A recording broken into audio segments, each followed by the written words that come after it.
सोलापूर जिया news परिवर्तनाची लाट। प्रहार जनशक्ती पक्षाच्या दिव्यांग विभागाच्या वतीने संजीवनीताई बारगुळे यांच्या नेतृत्वाखाली सोलापुरात प्रजासत्ताक दिनी विविध मागण्यासाठी उपोषण।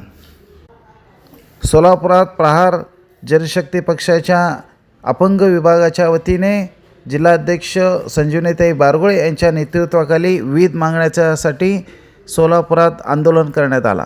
यावेळी प्रजासत्ताक दिन असल्याने या उपोषणाची तात्काळ दखल घेऊन नायब तहसीलदार बालाजी बनसोडे यांनी समक्ष येऊन सविस्तर चर्चा करून निवेदन स्वीकारले। यावर लवकरात लवकर तोडगा काढण्यासाठी प्रयत्न करू असेही आश्वासित यावेळी नायब तहसीलदार बनसोडे यांनी दिले। यावेळी अपंग बांधव मोठ्या प्रमाणात यावेळी घोषणाबाजी केली। नमस्कार, मी संजीवनीताई बारगुळे, प्रहार संघटनेच्या सोलापूर जिल्हाध्यक्षा। आज 26 जानेवारी सोलापूर येथे कलेक्टर कार्यालयासमोर आमच्या दिव्यांगाच्या विविध मागण्यासाठी भीक मागो आंदोलन केलेलं आहे।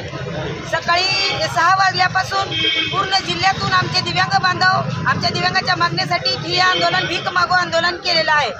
आता बनसोडे साहेब जे तहसीलदार साहेब आहेत, नायब तहसीलदार यांनी आमचं निवेदन स्वीकारलेलं आहे। त्या ज्या मागण्या आहेत त्याच्यामध्ये 4 दिवसामध्ये तुम्हाला पत्र दिलं जाईल, बैठक लावली जाईल असं आश्वासन दिलं।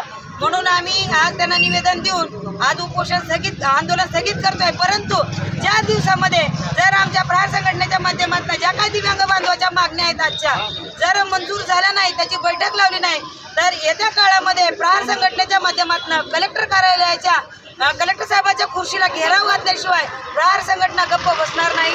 जय हिंद, जय महाराष्ट्र।